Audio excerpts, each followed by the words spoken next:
কি রে দুজনে চুপ হয়ে গেলি? কি হয়েছে বল? কে চাউমিন বেশি কে কম নিয়েছে বল? ও এক কানে নিয়েছে। কোথায় একটাই নিয়েছি?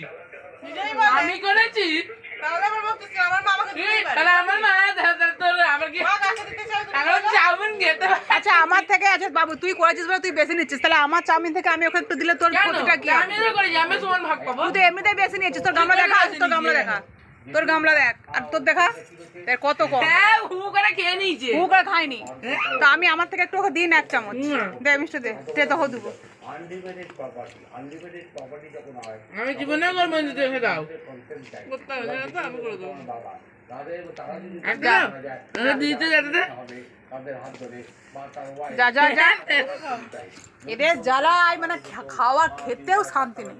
ও রান্না করেছে জোগাড় করে দিয়েছি, ও রান্না করেছে বলে ও একটু বেশি নিচ্ছে, ঠিক আছে তাহলে আমার থেকে আমি একে বেশি নিচ্ছি, দুদিন পরে পরের ঘরে চলে যাবে, সেখানে শাশুড়ি শ্বশুর খেতে দিবে, কুনিয়া মানে কি বিয়ে হবে কেউ নিবে কেউ খেতে দিবে কি দিবে নি তার ঠিক আছে। বকে করে রান্না করা খাবে তুমি বাবা রান্না তাও তো ভালো, তোর মধ্যে কুড়িয়া। তো আমাদের এটা রাতের ডিনার এই অবস্থা, কি বলবো আজকে চাউমিন হয়েছে, তাতেও ঝগড়া, এক প্যাকেট চাউমিন, তাও এতে বরবটি আলু টালু সব দিয়েছি, তাও এদের কুলোয়নি, এদের এত বড় পেট।